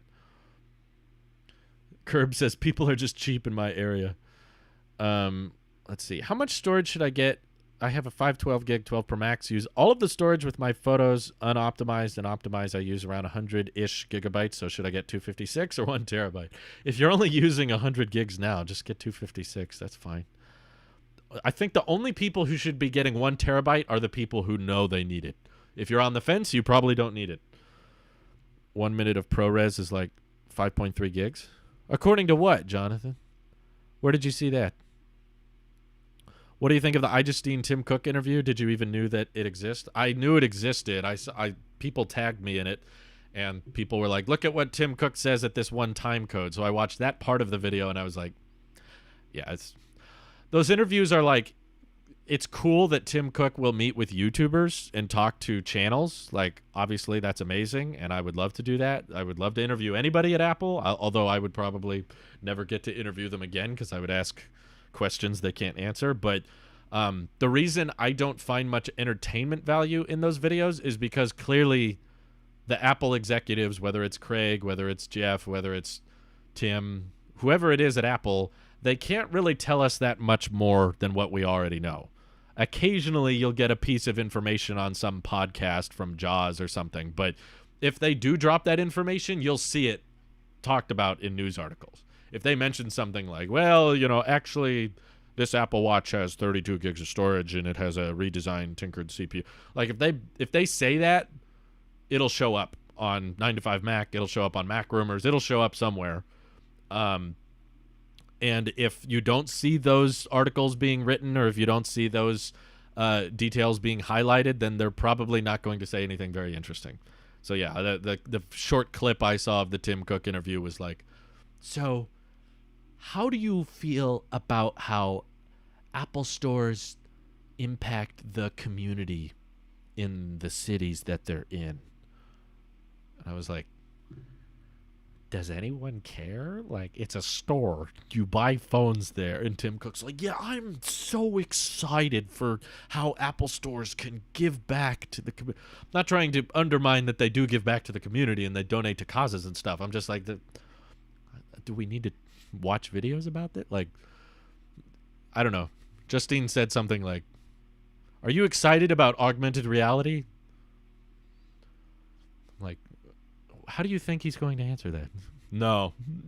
Do you think the only interesting responses would be no, or yes, we're very excited about augmented reality, so we're going to unveil our own pair of AR glasses, which will launch at $499 next year, and they will do all of that. No, they're not going to unveil anything. He's not going to announce anything in that presentation. All he can say is, yeah, augmented reality is cool. I love augmented reality. It's like, okay, great. You know, he can't say anything that interesting. So all you can really do is agree with each other. Like, the people that are willing, I agree, AJ, they feel very scripted on both sides. They feel very much like Apple had to screen the questions before they were asked, and they were like, you're not going to ask us about the Apple car, right? Like, don't just bring that up. Those interviews can be useful if you want to know how they think, not so much for things unknown about the products. Yeah, and I just don't think that's a mystery. I think we know how they think. At least publicly, we know how they think. We know how they're going to respond to things. Yeah, I would be like, so Tim, USB-C, and then Tim hangs up immediately. 4K Shooter's website detailing some stuff. That is one of the various sizes they give based on the features and quality of the ProRes taken from DSLRs. Well, the sensor is not the same as DSLR, so I don't expect it to be exactly the same. But, yeah, it'll definitely take up a lot of space. Marquez did a pretty good interview with Craig, asked some tough questions. Not enough, but pretty good. Yeah, even that, I agree Marquez asked better questions, but it wasn't very insightful. It was like, there's not enough follow-ups, I feel like, with those questions. He was like, so you let people change the default browser and the default music player? And he was like, yeah. And he was like, when are you going to let people change the default Maps application? And he was like, yeah, you know, we're considering a lot of the options people are asking for, and we'll make those changes if we think it'll make a good change. It's like, okay, great. What do I do with that? Sounds like they don't feel like doing it yet, but they might do it later. It's like the most common. I'm sure that's exactly what would happen. If by some miracle I was able to interview Craig Federighi, I was like, so, why can't we get ProRes video editing on the iPad? He'd be like, well, you know, there's a lot of great video editing options that we're really proud of, and we hope to add more functionality in the future to just make it better. And I'd be like, why can't there be ProRes? What's the problem? Then I would just push harder and harder. I'd be like, why can't you do USB-C on the iPhone? And then Tim would be like, well, you know, we're very proud of the ecosystem of accessories with Lightning. Thank you, Chelsea Allen. Appreciate becoming a member. He'd be like, so, we're very proud of Lightning and what it stood for and the ecosystem of products and accessories that people use on the Lightning port. So you know, we're really thinking that that's the best port for that device. And I'm like, you switch the iPad mini to USB-C, you switch the iPad Air to USB-C, you switch the iPad Pros to USB-C, you switch the MacBooks to USB-C. So if we're going to be using Type-C across all these different products to charge with, why can't I just charge my iPhone with it? I'll just get new cables. And he'd be like, we'll consider that. Next question. And then he would never talk to me again. Or he would hang up the interview prematurely. He'd be like, I'm sorry to interrupt. I have to go. You know, he would just completely dodge the question. There would not be a genuine, like, conversation, at least an honest one, because, you know, Tim Cook can't be super upfront about that. He'd be like, we make too much money from the Made for iPhone program, so we can't switch it to USB-C. You know, there wouldn't be a debate. There would be a face persona, and those faces they put on for interviews. They can't stray from the script very much. I ordered an iPad mini. I don't plan on keeping it, though. I'm going to edit it, though. I was working on my coding homework, and ever since I started watching, I haven't typed a single word. Really? That's not good. Well, I want you to work on your coding homework. Curb. That's important. I've been live for too long anyway. But yeah, I will be live again in about 12 hours, actually. 12 and a half hours I will be live right here again. The link will go up beforehand, so you guys will see and you'll know when it's coming. And I'll be sure to be live. Enjoy the over-enthusiastic and happy Tailosive Tech right now, because in the morning, my voice is going to sound weird. I'm going to look tired. The lighting will probably be a tad different, and I'm going to be like, hey guys, I'm ready to pre-order the iPhone. And then people are going to ask the same question over and over again. Drew, what are you ordering? What are you ordering? What do I... For the first time in years, I'm only ordering one iPhone. That's it. 13 Pro Max. Nothing else.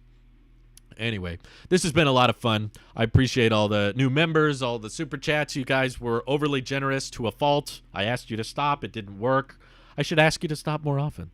But thank you all for tuning in. Hope you have an excellent rest of your day. I got to go clean Starlink now. Take care. Bye-bye.